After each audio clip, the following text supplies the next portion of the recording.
Welcome to the Empowered Mind podcast with Joelle and Natalie Rivera.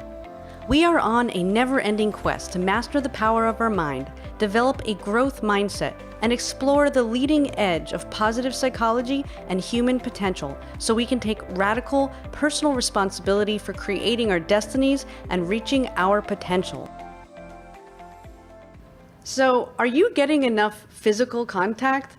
And I don't mean sexual contact, although that counts, but that's not what we're talking about here. We're talking about physical contact with another human being, ideally someone you know that you want to have touching you. Good, positive physical contact, like hugging or holding hands or having, your hand on someone's shoulder or being consoled if you're upset.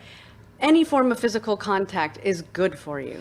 And you might say, what are they talking about? Well, I'll give you a quick study. They had done a study back when it was ethical to do things like this, where they had babies, and what they did was one of them would have physical contact and they would have their needs met. They would give them the milk and things like that, and they would hug them when they would cry. And then there were other babies that all they did was feed them, but they didn't give them hugs, they didn't nurture them.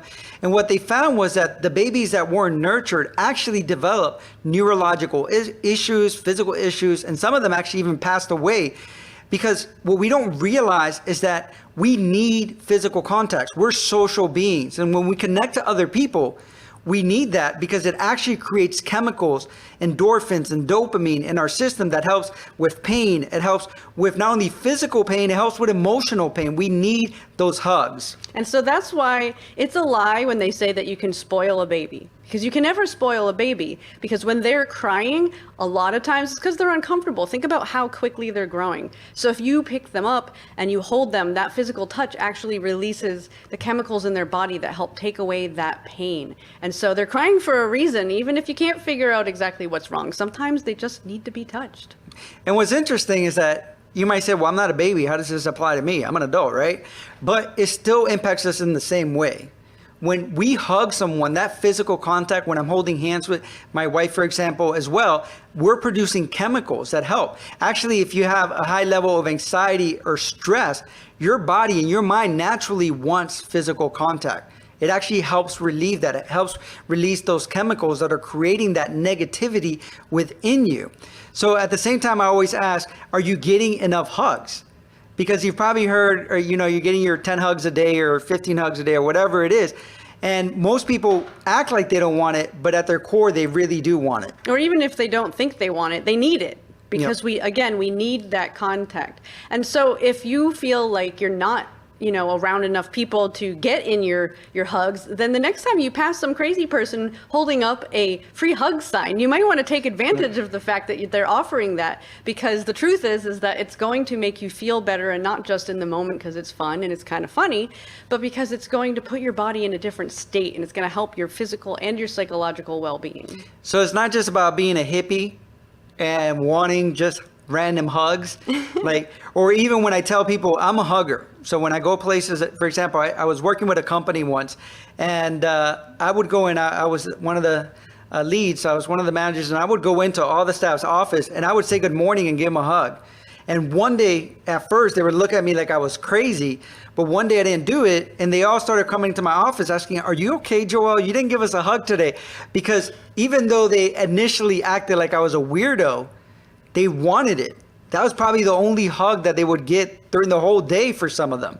That was the only physical contact that they were getting as human beings. And again, there's a healing property to that, chemically, emotionally, that really helps us connect to other people. In isolation, we become mentally insane, like when you put people in isolation. And it's not only about talking to other people, it's that connection that we have with each other. And sometimes I tell, when people say, you're a hugger, aren't you? And I said, yeah.